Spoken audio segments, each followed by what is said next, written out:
What's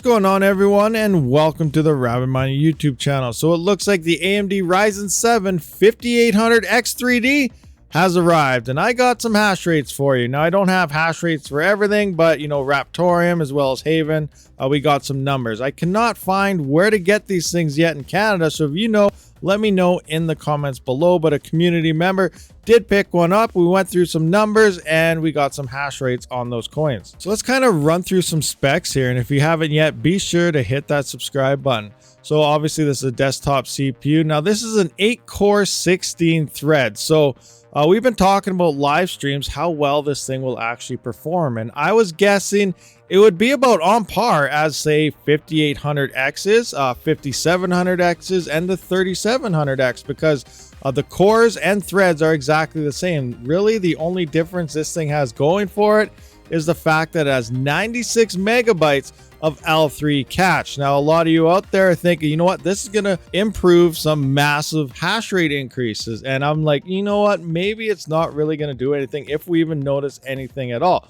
But we're going to look at the hash rates and see what actually happens. But first, I'm going to go through kind of what I expected out of this CPU. So I just want to take a quick second here and kind of give you what I think this is going to actually do before we look at the hash rate. So we've been talking about live streams, so I'm not changing any of my opinions here based on, because I already know the hash rates, but based on my live streams in the past, if you've been watching them, you guys have been asking me how I think this thing's going to perform, and this is how I think it will perform just by looking at specs. So it's 8 cores, 16 threads. This is going to perform pretty much the same as a 5700X, a 5800X, and a 3700X. If we look back at the 3000 versus the 5000 series on Raptoreum, we see that the hash rates are pretty much the same, with the 3000 series slightly improved a little bit. I don't know why, but that's just the way it worked. Now, fast forward to now, a lot of people are thinking, whoa, this massive L3 cache gain is going to give us massive improvements for mining.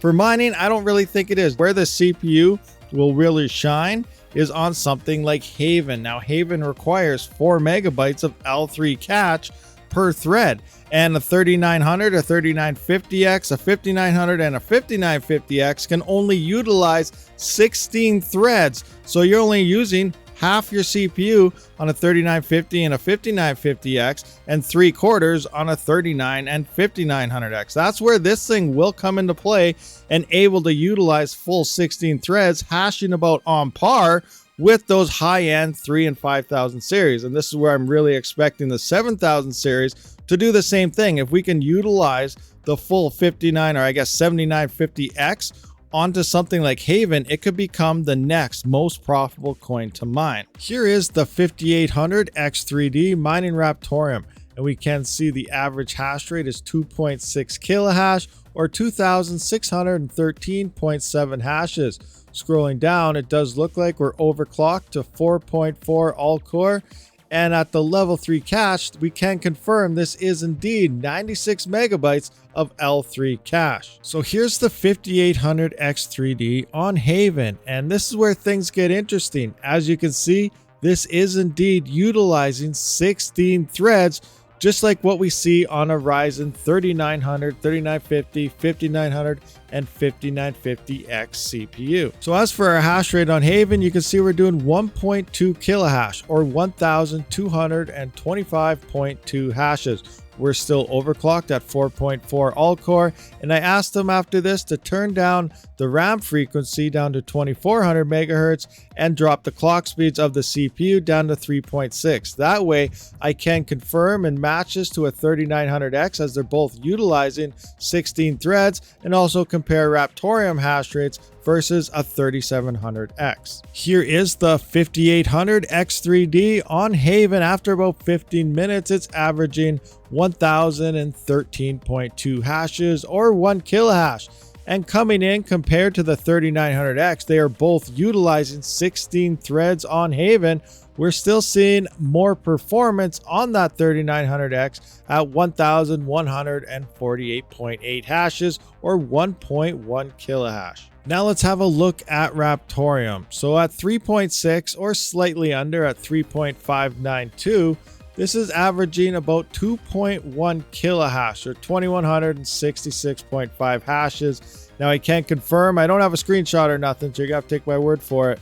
But a 3700X does average hash rate of about 2 kilohash, so 2000 hashes plus minus, you know, maybe 20 or something. So this is getting slight more performance over a 3700X, but you know, nothing major. So what we're seeing here is, yes, the L3 cache is definitely helping with getting more threads on Haven, which I'm hoping will really be a bonus on the 7000 series. But when it comes to this CPU in general, as getting a big boost or anything, definitely not seeing it here. And when it's still utilizing thread-to-thread performance, that does look like the 3900X is still outperforming it on something like Haven. All right, guys, so I do want to give a shout out to Alexander Fleener for actually doing these tests for me. So thank you very much. Without you, I would not have these numbers. So final thoughts, is it worth purchasing the 5800X3D for crypto mining? And my honest answer is no. I would not purchase this CPU.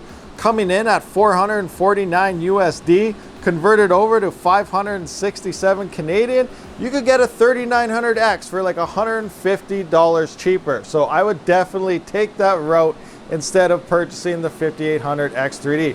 Now I'm going to be saving up. Hopefully we can get our hands on a Ryzen 7000 series when they do drop in the second half of this year. Potentially, it sounds like the third quarter, so that would be awesome. So then we will get that extra cash bonus and have all those cores and threads to play with as well. And we'll see what happens when it comes to Haven. But overall, this processor is performing pretty much exactly how I have been mentioning it in the past live streams, where the L3 cache is not really giving you that much of a performance boost, at least for mining. It may in gaming, but for mining it's not. But it is giving you the ability to utilize all them threads on Haven, which does require 4 megabytes per thread. Let me know your thoughts in the comments below. Are you going to purchase this CPU? Do you think it was worth it? Is it a big letdown for you? It was definitely a letdown for me based on how much performance people were actually expecting out of this. But again, I wasn't expecting that. It's performing as intended. So thank you for watching this video, guys. I'll see you on the next one. Rabid out.